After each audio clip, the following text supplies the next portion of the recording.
by now I would have got more used to doing this, what I'm doing at the moment, and speaking in an empty church and speaking into the camera. But you have no idea of how much I miss you not being here. I used to look forward very, very much to particularly a Sunday morning when I would come over to celebrate Mass, and there was an air of expectation in the church, and people were coming in and greeting one another and saying hello to one another, and it was a beautiful atmosphere. And of course all that is missing at the moment, and instead of becoming more used to this, in fact I'm beginning to find it more difficult. And when you're here, I can keep an eye on you, and I can make sure you're awake and not fall asleep. Now you're at home, and if you fall asleep, I've no control over that. And maybe if you don't like what I'm saying, you'll just switch me off altogether. So all I can say to you this morning is, on this Divine Mercy Sunday, have mercy on me. And be gentle and kind. Now, just looking at the Gospel this morning, there are two very important points. Well, something that I want to share with you. This is the first time after Jesus was raised from the dead that he meets the apostles. Now, if it had been me in that situation, I would have come in and I would have been pretty annoyed. And I would have said to them, "You bunch of idiots, where were you when I really, really needed you? You ran away and left me." But look at Jesus. Not a word of condemnation, no sign of annoyance, but greeted them with that lovely greeting, "Shalom," or "Peace be to you." Christ showed, before he spoke about mercy, he showed mercy, universal mercy, totally forgiving to the apostles. Now you know, and I particularly know, that if somebody were to offend me or let me down or hurt me in a big way, I would be just waiting for a chance to let them know how I felt. And I think that's pretty human. But not with Jesus. Total, universal forgiveness, universal mercy. But how often we don't accept that. We don't believe in the mercy of God. We think we've always got to be right. We can't afford to be wrong. But Jesus is so, so forgiving. There's a lovely story I came across about a man in Montana. His name was John Williams, and late one night he was on his way back, and he happened to be driving pretty fast. And in his rear view mirror, he saw a police car behind him with flashing lights. So he pulled over, and the police officer got out of his car and came over and shone a torch on his face. And John was thinking, what excuse can I make? The police officer did not say anything, but he looked at John, and then he looked at his 7-month-old child in his little car seat at the back, fast asleep, and 3 more children in the back of the car, his other 3 children, also fast asleep. And way back in the back of the station wagon 2 dogs.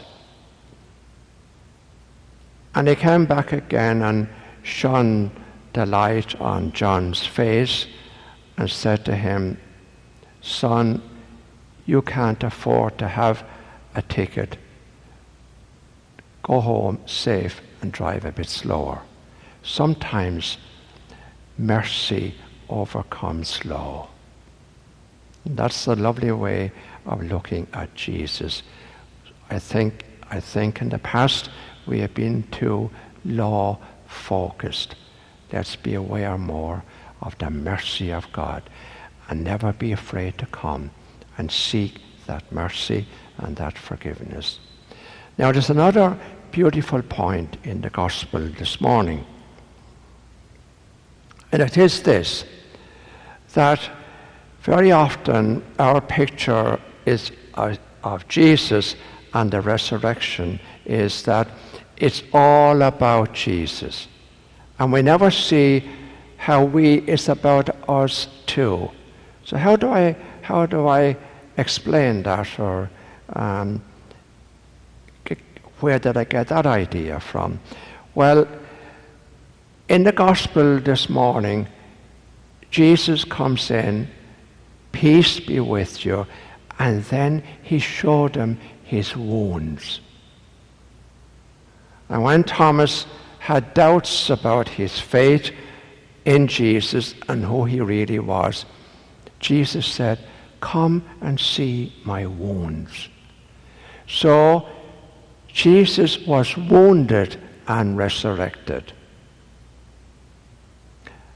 Wounded and resurrected. There is no resurrection without pains. Now, most of you listening to me this morning, you are wounded. And I am wounded. In fact, we are all wounded. And we carry many, many wounds. And very often, perhaps, we're ashamed of our wounds. We're ashamed of our weaknesses. But there's no need to be. It's through these wounds, through these weaknesses, that we come to God. We have a great celebration when it comes to Easter, Christmas. Many weeks before Christmas even arrives, we're all getting excited. If I were to say to you this morning, how many Easter songs do you know? You'd probably say, none. How many Christmas songs do you know? You'd probably say hundreds. Why? Why is Easter so boring, put it that way, as opposed to Christmas? Because we can see Christmas, a little baby being born. We arrived in this world as a little child. It's a family thing, and we feel part of it. But when it comes to Jesus being raised from the dead, we all often don't feel part of it. But we are a part of it. Because Jesus did not come just to die for our sins and later on be raised. He came to die and be raised. He came to suffer and to be raised. Death and resurrection go hand in hand. Wounds and resurrection go hand in hand. And he came to show us that is our way also. And very often when we are wounded or when we are in pain or suffering, we're angry. And we reject it. And maybe say, why me? The answer is, why not me? Wounds, suffering, are our way to God.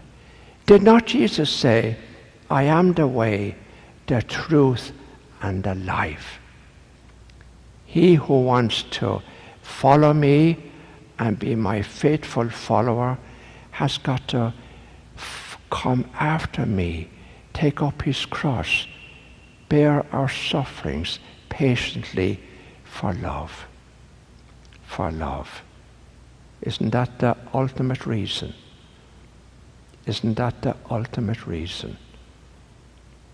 To bear our sufferings for love of Jesus. And our sufferings and pain can become so powerful, so transforming, and nothing leads us closer to God than our pain and our sufferings. And that's why Easter is the feast of feasts, way more important than Christmas. In fact, Easter is the conclusion and the fulfillment of Christmas. Jesus was born, suffered, and died, and was raised on the third day. And that's our guarantee that we too will be raised to a new life. In the Mass of the Dead, in the preface we say, life is not ended, but merely changed. We are destined to be raised just like Jesus.